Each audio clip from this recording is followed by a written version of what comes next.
सुर्खियों में। नमस्कार, आप सभी का स्वागत है हमारे खास कार्यक्रम सुर्खियों में। इस कार्यक्रम में हम किसी विषय विशेषज्ञ के साथ ऐसे मुद्दे पर चर्चा करते हैं जो इस वक्त सुर्खियों में है। श्रोताओं, जैसा कि आप जानते हैं कि इस वक्त हमारा देश कोविड संक्रमण के मुश्किल दौर से गुजर रहा है।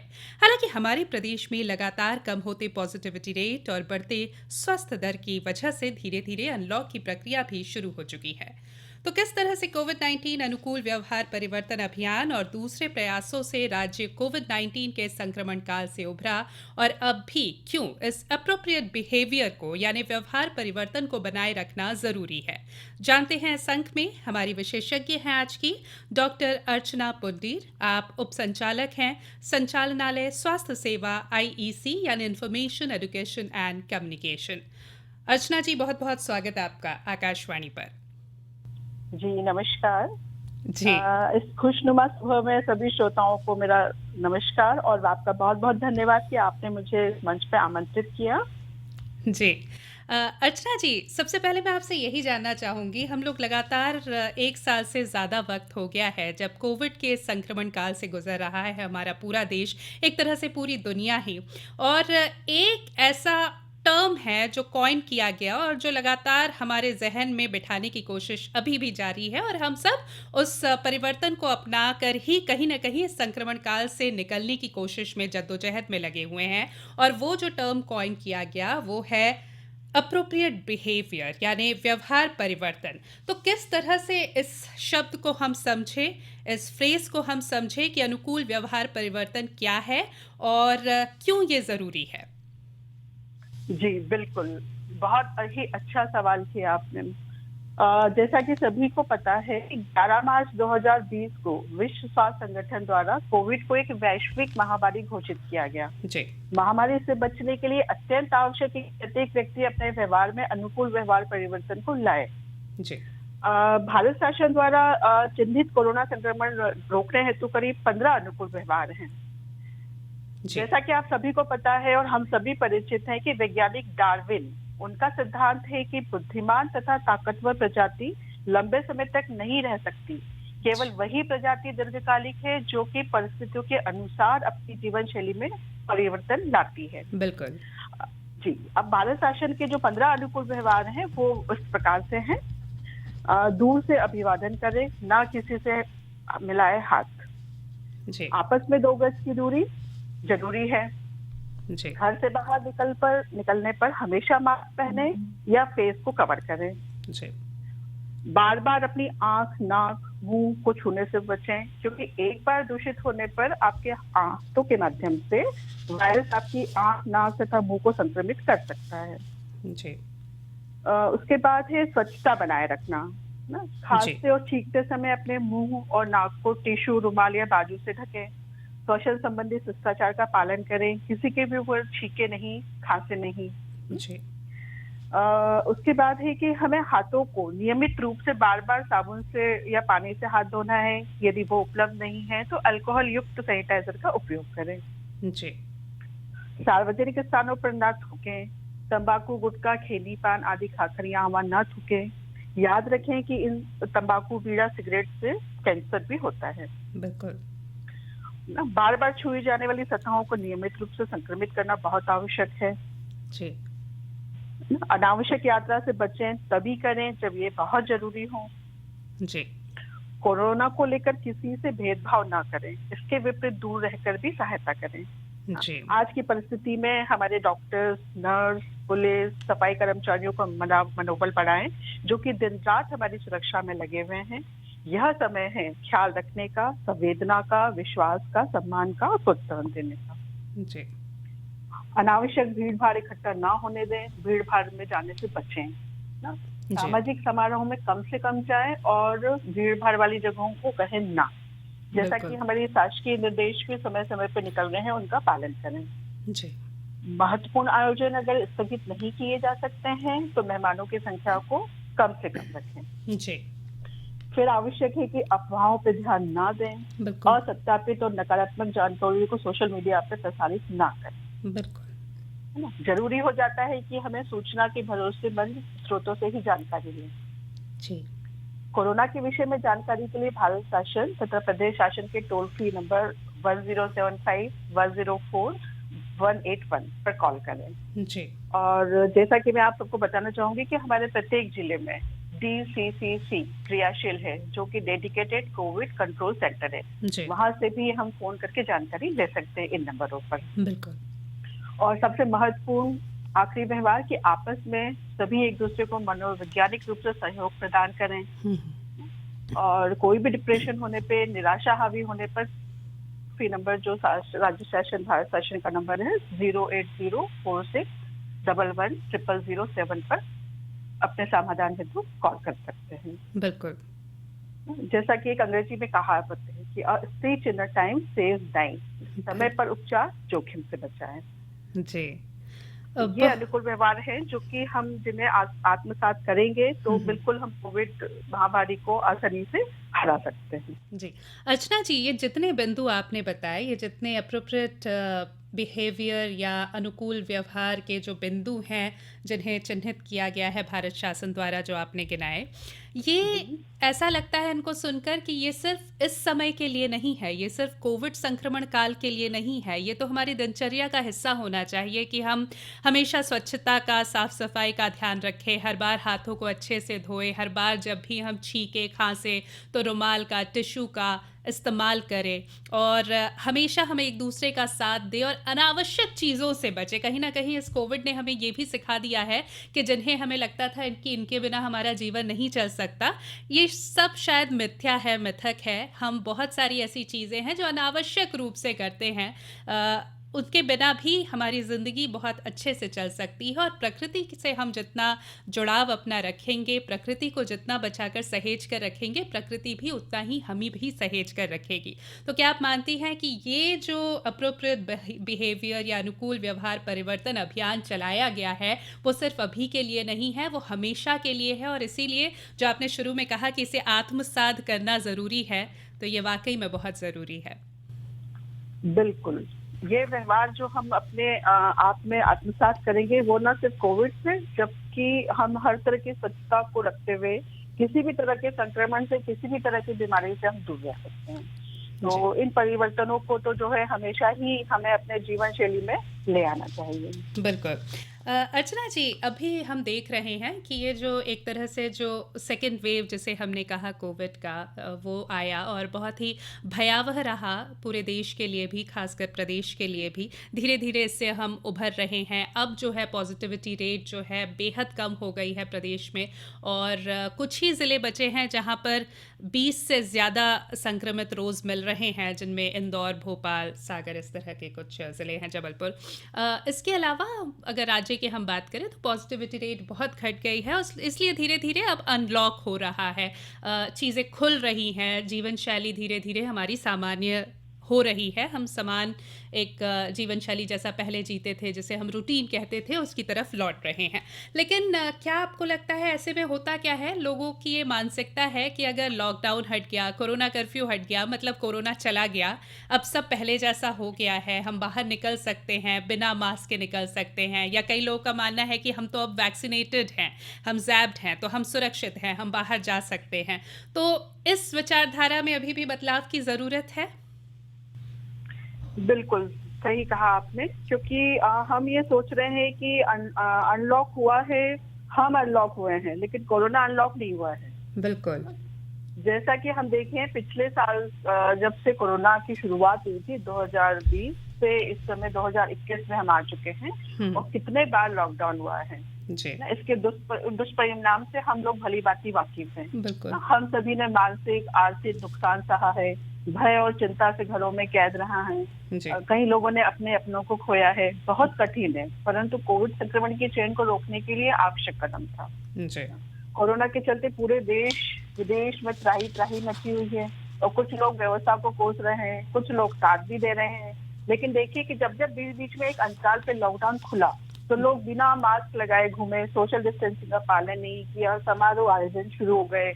जी। नतीजा हम सभी ने देखा। बिल्कुल। तो इसीलिए चरणबद्ध लॉकडाउन और आज भी कोरोना कर्फ्यू की आवश्यकता को महसूस किया जा रहा है, और शासन की का इस तरफ से आवश्यक कदम भी समय समय पे उठाए जा रहे हैं। जी। तो मेरा आप सभी लोगों से यही अनुरोध है कि कोरोना को खत्म करना है तो वैक्सीन तो लगवाना होगा, साथ ही कोविड अनुकूल व्यवहार परिवर्तन के नियमों का पालन करना होगा। बिल्कुल। कोरोना के संक्रमण से स्वयं को और दूसरों को भी बचाएं। जैसा कि आपने कहा कि पहली लहर और दूसरी लहर बेहद खतरनाक साबित हुई है, जी। तीसरी लहर ना आने दें। तो बदल कर अपना व्यवहार करें कोरोना पर वार। बहुत बढ़िया बात आपने कही है। अर्चना जी, जैसा कि आपने कहा कि तीसरी लहर को ना आने दें, इसके लिए बहुत ज़रूरी है कि हम ये जो अनुकूल व्यवहार परिवर्तन हैं, इनके जो बिंदु हैं, इन्हें अपनाएं। तो ऐसे में अब जब धीरे-धीरे हमारी जीवन शैली जो है ये वापस लौट रही है, पटरी पर एक तरह से हमारी ज़िंदगी वापस आ रही है। पहले जैसा माहौल धीरे-धीरे हो रहा है, दुकानें खुल रही हैं, धीरे-धीरे बाज़ार, मंडी सब खुलने लगेंगे। ऐसे में जब अब हम अपने घरों से बाहर निकलें तो खुद से क्या हम कोई सवाल पूछें कि आखिर हम ऐसा क्या कर सकते हैं, हमारा क्या योगदान हो सकता है कि इस अनलॉक्ड माहौल में भी हम जो अर्थव्यवस्था है उसे चलने दें, दूसरी जो चीज़ें हैं उन्हें चलने दें, लेकिन कोरोना के तीसरे वेव को ना आने दें। तो क्या हम इसमें किस तरह से योगदान कर सकते हैं? क्या कोई सवाल हम अपने आप से पूछ सकते हैं जिससे हम अंदर से समझें कि कितना ज़रूरी है इन व्यवहार परिवर्तनों को समझना और इसे आत्मसात करना? जी बिल्कुल, जीवन शैली में परिवर्तन बहुत आवश्यक है और आप जब भी अपने घर से बाहर निकले तो आप अपने आप से 5 प्रश्न पूछें। जी। क्या आप निरंतर मास्क पहनते हैं? आपने मास्क फेस को कवर किया हुआ है? जी। क्या आप बाहर निकलेंगे तो अपने आप से और सभी के साथ में 2 गज की दूरी को रखेंगे? जी। क्या आप प्राय हाथ धोना और उपलब्ध नहीं है तो सैनिटाइजेशन का उपयोग करेंगे? और यदि आप किसी कोरोना संक्रमित व्यक्ति के संपर्क में आते हैं तो आप अपनी जांच करवाने चिकित्सालय जाएंगे?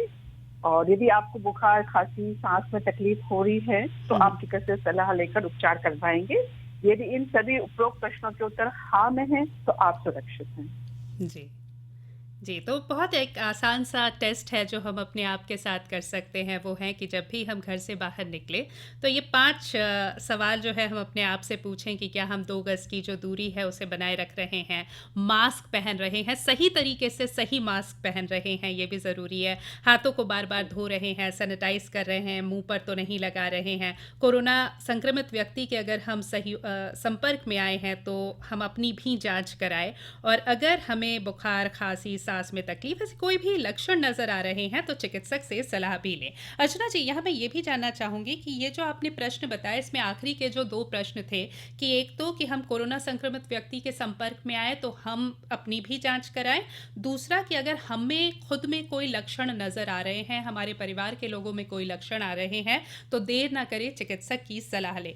इस बार जो कोविड की लहर आई जिसे हम सेकेंड वेव कह रहे हैं, दूसरी लहर कह रहे हैं, हमने देखा कि एक बहुत बड़ी वजह इसकी ये रही कि लोग बहुत देर से जांच करवा रहे थे। वो इसे मौसमी बीमारी समझ रहे थे। उन्हें लगा कि नहीं मुझे कोविड नहीं हुआ है, बहुत ही हल्के से लक्षण है और मैं तो बिल्कुल ठीक हूँ। लेकिन बाद में जब तक वो जांच करवाते या जब तक हालत बहुत बिगड़ जाती तब तक वो हॉस्पिटल पहुँचते और ऐसे में समय नहीं रहता कुछ कर पाने का।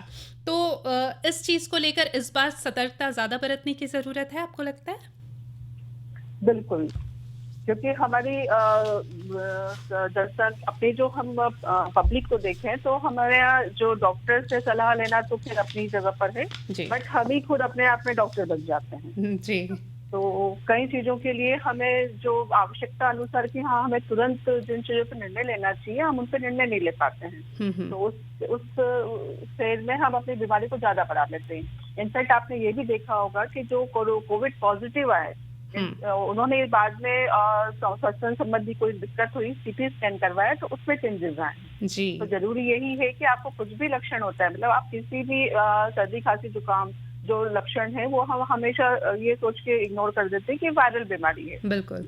लेकिन जितनी भी बड़ी बीमारी है उनकी जो बेसिक सिम्टम्स है कुछ अलग नहीं आएंगे। यही सर्दी खांसी जुकाम बुखार जिसको हम वायरल समझते हैं, लेकिन ये आगे जाके गंभीर ना हो, इसलिए हम समय रहते हैं। हमें यदि पता चल गया है कि हम किसी संक्रमित व्यक्ति के संपर्क में आए हैं, तो हम तुरंत उसका, क्योंकि इसका एक इंक्यूबेशन पीरियड होता है कि 5 दिन से 10 दिन के अंदर अंदर वायरस जो है आप में अटैक कर जाएगा और जी। उसमें आपको लक्षण आना शुरू हो जाएंगे। तो बेहतर है कि हम अपनी जांच करवा लें समय रहते, और नेगेटिव रिपोर्ट आती है बहुत अच्छी बात है, और भी पॉजिटिव आती हैं तो जो हमारे प्रोटोकॉल हैं उसको हमें फॉलो करना चाहिए। जी, जी। अर्चना जी, जब आप अनुकूल व्यवहार परिवर्तन के जो अलग-अलग बिंदु हैं, उस पर बात कर रही थी, तो आपने कहा कि ये भी बहुत ज़रूरी है कि हम अफ़वाहों पर ध्यान न दें, सोशल मीडिया पर किसी भी अपुष्ट जानकारी को प्रसारित न करें, सूचना के भरोसेमंद स्रोतों से ही जानकारी लें। आपने अभी भी अपने जवाब में कहा कि बहुत ज़रूरी है कि हम सेल्फ मेडिकेशन, खुद के डॉक्टर ना बन जाएँ, खुद से ही हम ना समझ लें कि नहीं, नहीं हमें कोविड नहीं हुआ है, हम ठीक है, या हम उल्टे लेट जाएँगे तो हमारा ऑक्सीजन लेवल ठीक हो जाएगा, या हम इस तरह की पोटली बनाकर सूंघेंगे तो हमारा ऑक्सीजन लेवल ठीक हो जाएगा, ये खा लेंगे तो कोरोना हमारा चला जाएगा। शायद जब तक कुछ हमें नहीं हुआ है तब तक तो हम अगर कोई इस तरह के उपचार घरेलू करते हैं तो ठीक भी है, लेकिन अगर हम में लक्षण हैं तो ये बहुत घातक सिद्ध हो सकते हैं। और खासकर चूंकि लगातार इस बात पर सरकार भी जोर दे रही है कि आप डरे ना और ऐसी चीज़ें ना फैलाएं, ना ऐसी चीज़ों के झांसे में आए जो अफवाह है, और बहुत ज़रूरी है कि हम सूचना के भरोसेमंद स्रोतों से ही जानकारी लें। तो इस पर बल देना इस वक्त कितना ज़रूरी है? बिल्कुल, क्योंकि अपुष्ट और अप्रत्याशित जानकारी को प्रसारित करना एक तरह से देखा जाए तो कानूनी अपराध है, और इस पे कभी भी आप पर कार्रवाई की जा सकती है। बिल्कुल। तो हमेशा हमें भरोसेमंद स्रोतों से ही जानकारी लेना है, जिसके लिए कि राज्य शासन और भारत शासन के जो नंबर, टोल फ्री नंबर है, जैसा कि मैंने आपको बताया 104-181 पर जी। हम कभी भी कॉल करके अपने समाधान कर सकते हैं शंका का। बिल्कुल, बिल्कुल। और ज़िलों के लिए भी आपने बताया था डीसीसीसी है, यानी डिस्ट्रिक्ट जी, COVID control centre, that is, वहाँ पर भी यस, हम जानकारी ले सकते हैं। जी। अच्छा, अब अगर हम बात करें कि एक बहुत बुरा दौर पूरी दुनिया ने देखा, अभी भी हम देख रहे हैं और लगातार कोशिश कर रहे हैं कि इस मुश्किल दौर से हम निकलें और ऐसे निकलें कि दोबारा इस मुश्किल दौर का सामना हम में से किसी को भी ना करना पड़े। ऐसे में बहुत ज़रूरी है, जिस पर लगातार हम बात कर रहे हैं, ज़ोर दे रहे हैं, बल दे रहे हैं, आपने भी कहा कि हमारी जीवन शैली में परिवर्तन हो, और ये परिवर्तन सिर्फ टेम्पररी ना हो, अभी के लिए ना हो, ये हमेशा के लिए हो। तो किस तरह की आदतें अब इन सब से सीख लेते हुए हम अपनी आदतों को गढ़ें? कौन सी अच्छी आदतें हैं जिन्हें अपनाएं, कौन सी बुरी आदतें हैं जिन्हें छोड़ें? क्योंकि कहना बहुत आसान है कि अच्छा इंसान या सुखी जीवन पाने के लिए अच्छी आदतें अपनानी चाहिए, बचपन से हम पढ़ते आ रहे हैं, मॉरल साइंस में पढ़ते आ रहे हैं, लेकिन उसे अपनाना वाकई में मुश्किल होता है। तो अब एक बड़ी सीख हमें मिल गई है, तो अब क्या परिवर्तन हमारी जीवन शैली में लाने की ज़रूरत है? बिल्कुल, क्योंकि एक व्यवहार ही ऐसी चीज है जिसे कि कोई दूसरा नहीं परिवर्तन कर सकता। जैसे कि बिल्कुल। आप अपने आप को ना सोचें कि हमें, मुझे ये करना है, जी। तो सबसे पहले सुबह उठते से आप आईने में देखें अपने आप को कि मैं एक बेहतर शिक्षक हूँ, मुझसे बेहतर शिक्षक कोई हो नहीं सकता है, जी। और मैं इस परिवर्तन को करना चाहता हूँ तो ही मैं कर पाऊंगा। ना, मेरे कहने बिल्कुल। से हम लोग बस एक मोटिवेशनल स्पीच दे सकते हैं, है ना, कि जी। भाई इसको, आप इस जीवन शैली को अपनाइए, लेकिन हम अपने आप के सबसे बड़े शिक्षक हैं। तो बिल्कुल। जैसा कि आपने बताया कि अच्छी आदतें और अच्छा स्वास्थ्य जो कि हम अपने आप के लिए करेंगे, हुँ, हुँ। ना, जैसे कि जल्दी उठना, हुँ। 30 से 40 मिनट की कम से कम वॉक करना, समय हुँ। पे नाश्ता करना, और रात को समय पे सोना, जी। भोजन जो है हमारा तीनों वक्त का समय पे करना, जी। सदैव सक्रिय बने रहना, जी। और शांति तथा प्रसन्नता बनाए रखना, ना, जी। व्यर्थ की चिंता ना करना, जल्दीबाजी में कार्य ना करें। जी। और हम भारतीय होने के नाते इस समय जो है सबसे ज्यादा मुश्किल में मुझे लगता है हम ही लोग हैं, क्योंकि जो हमारे सामाजिक दायरे हैं और संबंध हैं, जी। जब तक हम 4 लोगों को अपने घर पे बुला नहीं देते हैं, मेहमानों को, हम उनके घर नहीं बिल्कुल। चले जाते हैं, तब जी। तक हम सोचते हैं कि हमारा सामाजिक दायरा पूरा नहीं हुआ है। बिल्कुल। लेकिन इस महामारी ने जो है हम लोग को सभी को अपने अपने घरों में कैद करके रख दिया है। जी। तो इसलिए बेहतर है कि हम हमारे साथ टेक्नोलॉजी इतनी अच्छी है कि हम मोबाइल पे बात कर सकते हैं, वीडियो कॉलिंग कर सकते हैं, है ना, तो एक दूसरे से जो है संपर्क बनाए रखें, मतलब अपने सामाजिक संबंध बनाए रखें। बिल्कुल, बिल्कुल। फिर अपने कार्यों पे ध्यान रखें, है ना, आशावादी और सकारात्मकता से हम बहुत कुछ कर सकते हैं, है ना। बिल्कुल। जिसने आपके लिए अच्छा किया है, कम से कम उसको 2 शब्द धन्यवाद के कहें। जी। फिर व्यक्तिगत साफ सफाई रखना, घर की सफाई रखना, वातावरण को सफाई साफ साफ रखना, ये तो बहुत ही आवश्यक है। बिल्कुल। घर में वेंटिलेशन रखिए, क्योंकि हमने देखा जब से एसी आए हैं तो हम लोगों ने सभी खिड़की दरवाजे पैक करके रख दिए, कर्टन्स ऐसे डाल दिए मोटे कि उसमें रोशनी ना आ पाए। जबकि इस समय जरूरी है कि हमें घर या जहाँ हमारा कार्यस्थल है उस जगह को प्रॉपरली हम वेंटिलेटेड रखें ताकि हवा क्रॉस होती रहे। जी। जब भी कोई बीमारी हो तो चिकित्सक से सलाह लेने में बिल्कुल भी संकोच ना करें, उसको उपचार करें। जी। फिर बात आती है भोजन की। तो भोजन में तो लॉकडाउन और इन सब में देखिए कुछ चीजें तो बहुत ही अच्छी हुई हैं। अदरवाइज हम देखें कि हर घर में हमारा बच्चा जो है आजकल डोमिनोज का पिज्जा और पार्टी और ये सब लोग कॉमन हो चली थी। लेकिन है ना, हम जब से घर में रहे हैं तो ये आप देखिए कि मम्मी जो हमारी मम्मी है बड़ी खुश हैं, क्योंकि उनकी एक तो कुकिंग स्किल बहुत अच्छी बढ़ गई है और बच्चे बहुत खुश हैं कि उनको तरह तरह की रेसिपीज मम्मी के हाथ से खाने को मिल रही है। बिल्कुल। तो वो जो हमारा एक आहार है, जैसे कि हम बैलेंस डाइट बोलते हैं, जो हमारा भारतीय खाना है जिसमें दाल चावल रोटी सब्जी, जिसमें संतुलित मात्रा में हर चीज में carbohydrate, protein, fat, vitamin, minerals होना चाहिए, वो हमें सब मिलते हैं। जी जी। तो आहार में हम अपनी दाल सब्जी फल अनाज फाइबर ये मल्टीग्रेन हम सेवन करते ही हैं। इसके अलावा हमारे जो बाजरा ज्वार मक्का रागी जो जी। ये सभी बहुत ही अच्छे सोर्स है हमारे शरीर के लिए, जिसमें कि हमें सभी बैलेंस डाइट जिसको हम बोलते हैं उसकी मात्रा की पूर्ति हो जाती है। बिल्कुल। गर्मी का मौसम है, पानी अधिक से अधिक पिए ताकि हाइड्रेटेड बने रहें। और ठंड के समय पे हमने जैसे स्टार्टिंग में आपने देखा होगा कि जब कोरोना स्टार्ट हुआ तो सबने कहा गर्म पानी पिए, काढ़ा बना के पिए, तो एक्सेस ना अति सर्वत्र वर्जित है। बिल्कुल। तो हर चीज को हमें बैलेंस में करना है। फिर शुद्ध तेलों का सेवन, मूंगफली का तेल, सरसों तिल, ये सब हमारे यहाँ का खाने में हम इन्हीं सब चीजों का इस्तेमाल करते ही हैं जी। इम्यूनिटी बढ़ाने के लिए एंटीऑक्सीडेंट युक्त फल हैं, सब्जियां हैं, तो हमारी सभी सब्जियां और फल जो है रंगीन होते हैं, उन सभी में एंटीऑक्सीडेंट होते ही हैं जी। और ये हमारी इम्यूनिटी को बढ़ाते हैं, है ना, स्ट्रेस को कम करते हैं, शुगर लेवल को कम करते हैं और इसके अलावा कार्डियो प्रोटेक्टिव भी होते हैं। तो अपन देखा जाए तो हमारे जितना खाने का सामान हम लोगों के पास उपलब्ध है ना, चाहे मुनगा है, नींबू है, सोया प्रोडक्ट है, शकरकंद है, काली मिर्च है, लहसुन है, गाजर, खीरा, कद्दू, मतलब आप हम ऐसी कोई भी चीज नहीं है जिससे कि ये ना बोल सके कि इसमें एंटीऑक्सीडेंट नहीं है। तो इन सबका हम उपयोग कर सकते हैं और समय समय पे आयुष विभाग भी हमें इन सबका उपयोग करने के लिए बताता है। बिल्कुल। है ना, बस ये है कि फास्ट फूड में फ्राइड फूड, अधिक नमक, अचार, पापड़, refined oil, biscuit, cake, pastry, मिठाई, इन स्पाइसी चीजों का सेवन हम कम से कम करें जी। चाय कॉफी का सेवन कम करें, समय पे भोजन करें, तो थोड़ा कम खाना खाने से भी हम अपनी आयु को बढ़ा सकते हैं।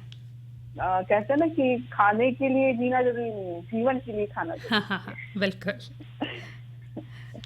साथ ही हम फिर इसके व्यायाम को अपनी आदतों में शामिल करें जी।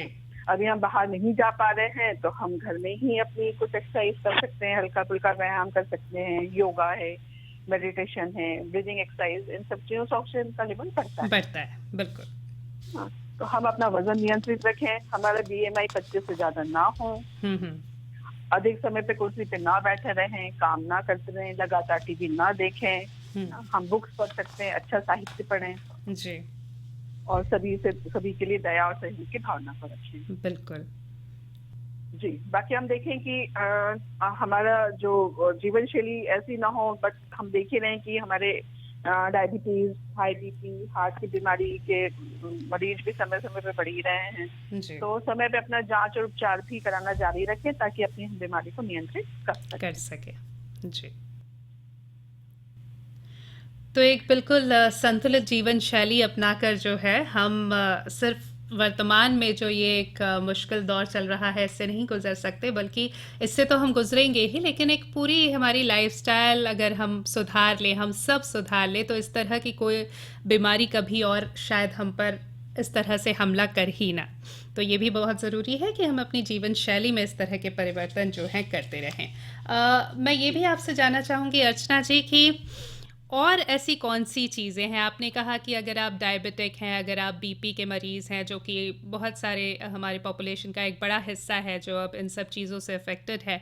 तो ऐसे में समय-समय पर जाँच कराना भी बहुत ज़रूरी है। समय-समय पर जो भी संदेश स्वास्थ्य विभाग द्वारा या सरकार द्वारा या आयुष विभाग द्वारा आते हैं, उनको समझना भी बहुत ज़रूरी है और ये समझना भी बहुत ज़रूरी है कि हमें डरना नहीं है, बल्कि हमें सतर्क रहना है, सावधान रहना है। क्या कहेंगी आप? बिल्कुल, बिल्कुल, बिल्कुल, मैं सहमत हूँ आपसे इससे, क्योंकि हमें सतर्क रहना बहुत आवश्यक है, क्योंकि बेहतर होगा कि कोरोना के संक्रमण से स्वयं को और दूसरों को भी बचाएँ। क्योंकि इन जो हम बीमारियों को बोलते हैं, जो कि कोमॉर्बिड हैं, इनसे बचे रहेंगे तो हम कोरोना से ही बचे रहेंगे। तो जी, खुद की सुरक्षा और दूसरों की सुरक्षा ही देश और समाज की सुरक्षा है। इसलिए स्वयं को भी और सभी को सुरक्षित रखें। जी। और आज के दौर में जैसा कि आपने देखा कि हम चरणबद्ध तरीके से वैक्सीनेशन कर रहे हैं, हुँ, क्योंकि हुँ। जब तक हमारे पास दवा नहीं थी, तब तक हमारे माननीय प्रधानमंत्री महोदय का संबोधन था कि जब तक दवाई नहीं तब तक ढिलाई नहीं। बिल्कुल, लेकिन आज के समय में हम बोल सकते हैं कि आप अपनों से यदि करते हो प्यार तो टीकाकरण से ना करो इनकार। बिल्कुल। तो समयबद्ध जो चरणबद्ध हम टीकाकरण आयोजित कर रहे हैं, हुँ, हुँ। तो जिस ग्रुप में आप आ गए हैं, अभी इस समय वर्तमान में हम देखें कि 18 साल से ऊपर के हमारे युवा टीकाकरण के लिए जी। भागीदारी में अपना जो है पूरा 100% साथ दे सकते हैं, हाँ, हाँ। ताकि हम जल्द से जल्द इस वैश्विक महामारी को कंट्रोल में लाएं। क्योंकि जितना जल्दी टीकाकरण हो जाएगा, एक हर्ड इम्यूनिटी डेवलप होगी, जिसके जी, कारण हम इस महामारी को जी। निजात पा और सकते टीकाकरण के बाद भी कई लोग सोचते हैं कि अब चूँकि वो वैक्सीनेटेड हो गए हैं, तो अब वो पूरी तरह से सुरक्षित हैं, तो वो बिना मास्क लगा के घूम सकते हैं या बिना इन व्यवहार परिवर्तन को अपनाए वो जो हैं, काम चला सकते हैं। तो वो कितना सच है? बिल्कुल, क्योंकि टीकाकरण के बाद भी हमें इस समय 2 डोज़ की आवश्यकता है। जैसा कि जी, आपने सुना, कोवैक्सीन और कोविशील्ड इस समय हमारे पास उपलब्ध हैं। जी। और कोवैक्सीन को तो हम 28 डेज़ तो रिपीट कर रहे हैं, लेकिन कोविशील्ड की अभी समय अवधि हमने बढ़ा दी है कि जी, फर्स्ट डोज़ लगने के बाद में एफिकेसी जो है उतनी डेवलप नहीं, मतलब उसका इम्यूनिटी इतनी, एंटीबॉडीज़ इतनी डेवलप नहीं हो पाती जितना कि सेकंड डोज़ होते में होती है। जी, लेकिन इस समय टीके के बावजूद भी हमें मास्क लगाना, सही ढंग से पहनना बहुत ज़रूरी है। तो जो मैंने आपको कोविड एप्रोप्रिएट बिहेवियर, कोविड अनुकूल व्यवहारों के बारे में बताया, जी, उसको टीका लगने के बाद भी हमें अपने व्यवहार में रखना ही होगा, जी। क्योंकि टीका लगने से आप सुरक्षित हुए हैं। बिल्कुल। लेकिन अभी कई लोग ऐसे हैं जिनको कि टीका नहीं लगा है, जी, तो उनका इन्फेक्शन आपको संक्रमित कर सकता है। तो उससे बेहतर है कि हम अभी जब तक टीका सबको नहीं लग जाता, हुँ, तब हुँ। तक हम इन व्यवहारों से को ना तोड़ें और इन्हीं से हम अपना बचाव कर सकते हैं। बिल्कुल। चलते-चलते अर्चना जी, क्योंकि अब कार्यक्रम का समय जो है समाप्ति की ओर है, तो अंत में हमारे श्रोताओं को आप क्या कहना चाहेंगी? जैसा कि मैंने आपसे बोला कि इस समय हम चरणबद्ध तरीके से जो हम लोगों ने वैक्सीनेशन स्टार्ट किया था, जी, और फर्स्ट जनवरी से 16 जनवरी से जो हमारा स्टार्ट हुआ था कि हमने हेल्थ केयर वर्कर्स को, फ्रंटलाइन वर्कर्स को वैक्सीन लगवाया था। जी, दूसरे चरण में हमने 60 वर्ष से अधिक और 45 से और 59 ईयर्स के लोगों को लगवाया था, जो कि मॉर्बिड थे, जी। जिन्हें की कोमोर्बिडिटी था, डायबिटीज, हाइपरटेंशन। हुँ, हुँ। और उसके बाद फिर हमने स्टार्ट किया था 45 साल से ऊपर वालों के लिए, जिसमें कोमोर्बिडिटी की शर्त हटा दी थी। जी, तो इस समय आप सभी से मेरा ये रिक्वेस्ट है कि जो हमने 1 मई से 18 साल से ऊपर की उम्र वालों को जो वैक्सीनेशन किया जा रहा है, तो जी। कृपया आप ज्यादा से ज्यादा अपना रजिस्ट्रेशन करवाएं, अपना वैक्सीनेशन करवाएं। और साथ ही कोविड अनुकूल व्यवहार परिवर्तन के नियमों, जिसमें मुख्य है मास्क पहने, हाथ धोते रहें और 2 गज की दूरी का पालन करें। जी, बहुत अच्छी बातचीत आपसे अर्चना जी हुई और हम पूरी उम्मीद करते हैं कि हमारे श्रोताओं को भी इससे बहुत कुछ सीखने को, समझने को मिला होगा और ये जो कोरोना की कड़ी है, इसे हमेशा-हमेशा के लिए तोड़ना है, तो जो कोविड-19 अनुकूल व्यवहार परिवर्तन है, ये जो एक अभियान चलाया हुआ है, इसका साथ हमें नहीं छोड़ना है। अपने परिवर्तन में अनुकूल हम अपने व्यवहार में अनुकूल परिवर्तन हम करके हमारे देश को, हमें, हमारे समाज को, पूरी दुनिया को बचा सकते हैं, इस मुश्किल दौर से उभार सकते हैं। बहुत-बहुत धन्यवाद अर्चना जी हमारे साथ जुड़ने के लिए। जी, बिल्कुल। Thank you so much. और इसी के साथ सुर्खियों में के आज के अंक में फिलहाल इतना ही। इजाजत दीजिए, नमस्कार। सुर्खियों में